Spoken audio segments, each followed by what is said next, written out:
her weekend discovery can't possibly be completed in a day. So if you're looking for a nice place to spend the night, Hilton Kuala Lumpur is one of the most strategically located hotels. A good reason to stay at the Hilton KL, or at least paid a visit, would be to sample Chef Michael Elfwing's cooking, the head chef at the award-winning Senses restaurant. I'm having dinner with Chef Michael to try some of his signature dishes, and the meal he has prepared can only be described as luxurious, starting with the scallops with Wagyu beef.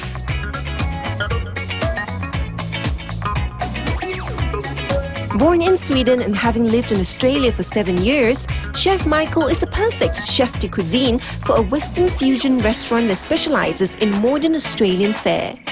When he's not working though, Chef Michael is a fan of our local street cuisine. I live and breathe this. This is what I do, this is what I cook. This has been my training for the past 12 years. But when I go out and eat, that's what I would like to do. Even so, he makes it a point not to cook Malaysian or Chinese dishes in Senses. I try not to because of a very demanding Malaysian clientele. And they're very happy to tell you that I will show you where you can eat this better outside.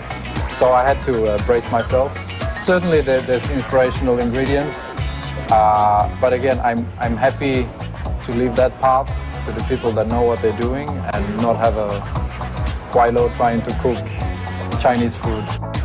One of the signature dishes at Senses is the seafood bisque. It's been on the menu since the day the restaurant opened its doors 4 years ago. This is one of the most interesting ways to have soup. Yeah. It looks like a meal on its own. I think it's the best way to serve a soup, where we have cooked all the ingredients individually, and then we have then here to pour in the soup for us at the table. It's a dish of its own invention, one that Chef Michael would be confident to serve anywhere in the world. I must say, if I knew that Chef Michael's cooking was this good, I'd have saved up to dine at Senses more often. The love for cooking runs in the family, as his father too is a chef. He still is a chef after 30 years, the poor man. But he always told me, get a real job, don't be a chef. Why? He said you will work. When all your friends go out, you will work. When there's birthday to celebrate, you will work. Christmas, New Year, Valentine's, he said, all these days, forget them. And is it true what you say? It's true, it's true.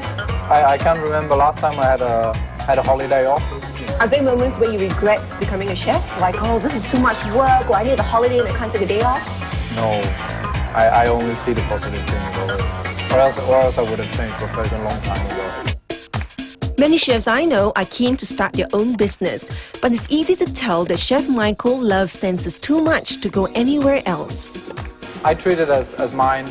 It's my baby, it's my restaurant. We're in a magnificent hotel, but the opportunity to run a restaurant like this here and have it as mine, it's a true privilege. As a person, he's a very lovely, gentle individual, and we go along very, very well, very respectful. Very seldom you have chefs with that character. Generally, chefs are angry, passionate, very aggressive. But Michael is just the opposite.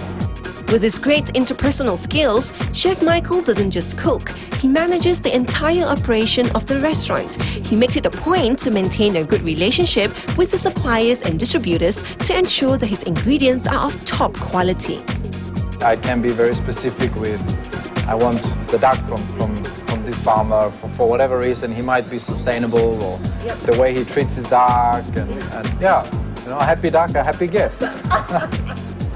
The French duck breast with rotolo is extremely tender, but somehow I prefer not to think about the well-being of the duck when it's sitting on the plate. My favorite part of any meal is the dessert, and I'm delighted to find out that Chef Michael's Manjari chocolate is very low in fat.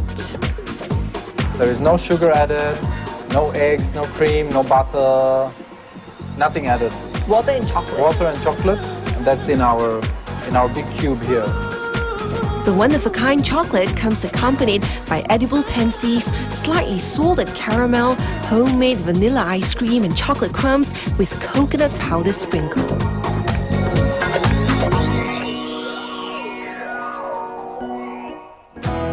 From street food to gourmet cuisine, Kuala Lumpur has a myriad of offerings that cater to various taste buds. There are many ways to define Kuala Lumpur, but I find that a big part of what makes a city so special are the different varieties of food nestled in every corner of the city and the people behind such magical creations. Even though many of us live or work in KL, we don't really explore what the city has to offer. It's only when our friends from outstation or overseas who come visit that we think, how do we show them a good time? Ironically, it's the foreigners or people who live out of the city that really appreciate what KL has to offer, like Michael.